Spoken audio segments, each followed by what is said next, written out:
In an effort to expedite home purchases or make a home purchase offer more attractive to the seller, some prospective buyers are waiving their right to a property inspection.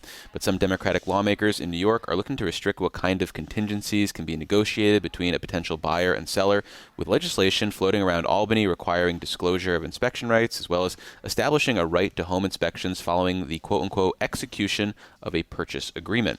To discuss these proposals, we're joined by their Assembly sponsor, Rochester-area Democrat Sarah Clark. Welcome back to the show, Assemblymember. Thank you for having me. So in recent years, as the country's housing market has heated up since the pandemic, I've seen reports that as many as 25% of home buyers are waiving their rights to a home inspection, which means, though, the vast majority of prospective new homeowners are still having inspections done. What's wrong with that dynamic? Why get involved at all? Well, I think because there's multiple factors that are sort of driving a housing market that is just so different and strange than we've ever had to deal. Now, I'm not saying there aren't other things we should be doing, like continuing to build more housing, right? We do know that that changes the dynamic in any market. But for me, that 25% number may be nationwide. That was nationwide, right? You said in hot zip codes, as we call them, zip codes where people are moving and wanting to move, that number is dramatically higher. And I just think people are getting into houses well over their asking price. And now with the home inspection piece being waived, really ending up buying for the, often first-time home buyers buying their largest purchase ever and then walking into a place that either needs huge amounts of structural work for more money that they don't have, or a roof that needs to be replaced, and now they can't get homeowners insurance. And then the third sort of piece of this, which was all these first-time home buyer programs require an inspection. And so, like in the city of Rochester, we've had a long time a first-time home buyer assistance program to help those who are buying their first home, but it requires a home inspection, and over the last few years just hasn't been utilized because no one can get past the offer phase because they require an inspection, of which then their offer is not accepted. So there's multiple reasons and multiple factors that are sort of putting pressure on the market, and it really feels like all the responsibility ends up on the first-time home buyer, and I just wanted to make sure that we were leveling the playing field a little bit. Historically, there has been this idea of buyer beware when looking for a home, and you're looking to essentially arm those new homeowners with at least the tools to go into this with open eyes. I mean, how much hand-holding is appropriate in this type of situation? Yeah, I think we really looked at not requiring, right? Because I think that does bring in a dynamic on home property, right to sell, right to buy, all the different things. So we didn't want to put in a full requirement. So again, for us, it was really about information. How can we make sure that after a purchase, there's still a window? So the whole thing around when you get a home inspection happening after the offer, or when you decide you want to have a home inspection happening after the offer, gives the tool to the homeowner to say, I am a little worried, or I know this house is old, or I don't have a lot of money to now fix this. Let me just make sure that I can get an inspection. And I'm, again, like you exactly just said, walking in with my eyes wide open of what's happening. Well, yeah. Can you walk us through what would be allowed under this legislation? Because the bill memo references this idea that buyers must have the opportunity to inspect before finalizing a purchase. It would be a 10 to 14-day window, which is argued to be brief enough to avoid significant delays in transactions while still providing a significant and sufficient time for scheduling and completion of inspections. So for people maybe who haven't bought a house before, can you kind of give us a sense of what the sort of timeline and practice might look like? Yeah. So initially, when you purchase a house, right, you decide on a price, and even, we have had this one situation in Webster, which is a suburb of Rochester in Monroe County, where what they do is, because the housing market is so hot, because they're offering actually ending up in prices well over asking price, they put in this sort of automatic permission to their real estate agent, like, you can keep going up to this price, but I can't go any further than that. So these automatic escalations, choosing to say, well, we'll waive the inspection regardless of what the house is because we can't get a house with it. So when you go in and you get your real estate agent and you hire them and you say, I'm pre-approved for this much money, I want this kind of house, let's go. And they start looking at houses and they actually write your offers. There's that box about home inspections, and they can choose to waive it. So what we're saying in our legislation is that we would say, not only can you no longer accept an offer that says we waive home inspection, That is no longer something you can accept, nor can a seller require that they waive it, which is often something sellers have been doing in hot markets. There are some exceptions. The exceptions are family to family, when it's under a judge's order for sale for foreclosure reasons, or bank owns it, different things like that.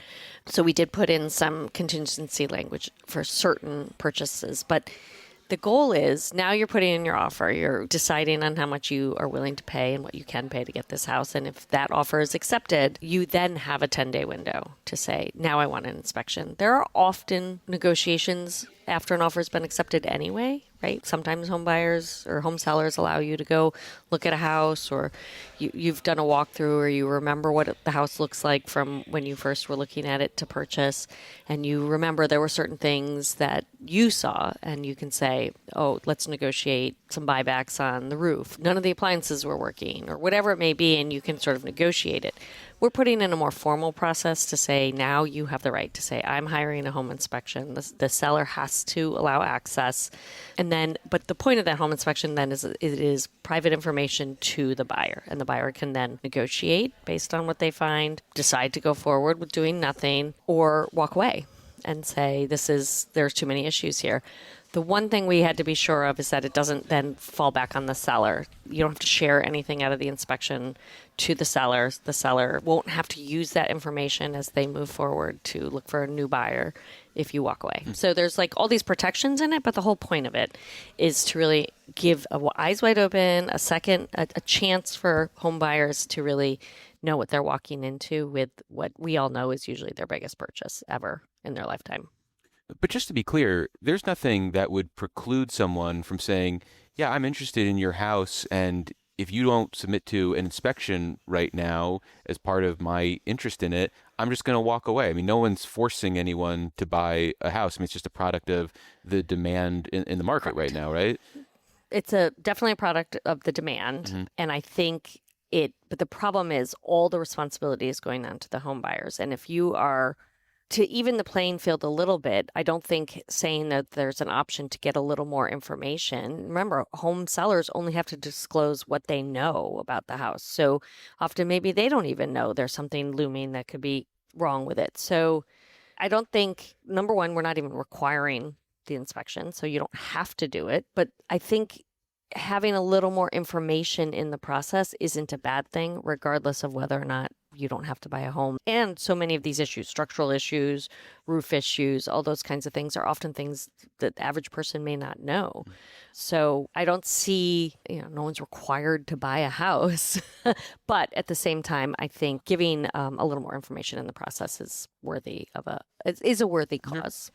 And how has this legislation evolve? Because you had a previous bill dealing specifically with the right to inspection of residential real properties. Have you gotten feedback from interested stakeholders and addressed some of their concerns along the way? Yeah, so like the credit unions have been in support. Obviously, the home inspectors really think this is a worthy cause, as well as like the city of Rochester and a few other organizations. We've been working with the mortgage lenders, who I think see and understand that people are sometimes getting into situations they really shouldn't be in. And the realtors, they've been, my conversation with them, I had a conversation with our local chapter of the New York State Realtors, and they were like, yeah, like we agree that this, they represent both buyers and sellers. And so they sort of see both sides of this.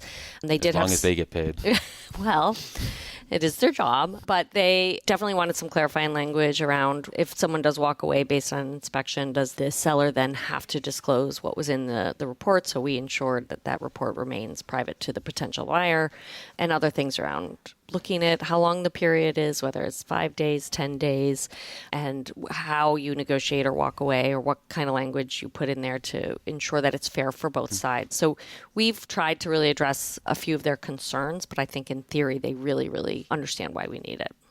Well, sticking with that idea of being informed heading into a home purchase, are there other types of disclosures that should be part of this conversation that aren't? For example, should we have requirements about well water testing on properties that are not on, say, a municipal water system? Because you might be inheriting a well that has never been tested and might not be safe for drinking, and you don't necessarily know that going into a new home purchase. Yeah, I was reading some of the disclosures that are required for when you are going to sell a property. And the well piece was a big one on this, right? There's a lot of like radon gas or other things that, if you're an old home and you have a basement, there's other issues there. But disclosing at least the age of your well and things like that, I think you should do. I mean, I think there's But should we as a state require testing of that well prior to sale?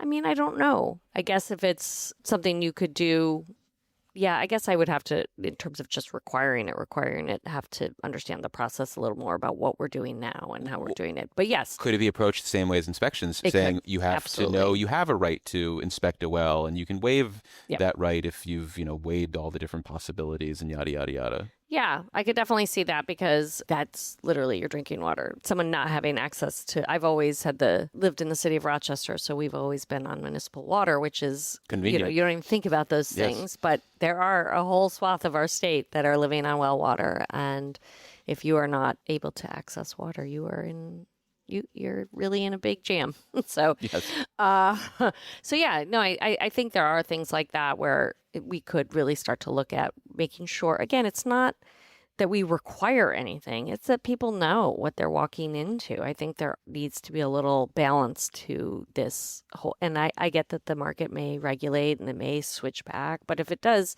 who cares? Then everyone's putting the home inspection in anyway. So it's not like we're really changing. If the housing market were to dramatically flip, it's not like we're going to affect it in any negative way. It'll just be what it might have normally been 10 years ago.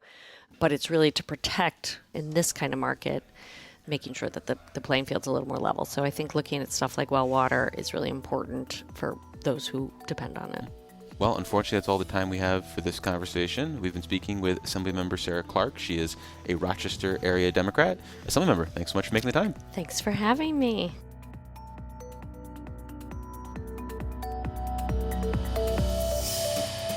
For 50 years, New York's Weatherization Assistance Program has kept families safe and lowered energy bills. Now Albany plans a 60% cut. The New York State Weatherization Directors Association is working to restore 10% of HEAP funding for weatherization designed to save energy, reduce cost, and protect New Yorkers. Support for the Capitol Press Room comes from O'Donnell & Associates, a public affairs firm providing strategic guidance to businesses and nonprofits on navigating policy and regulatory issues. More information is available at o'donnellsolutions.com.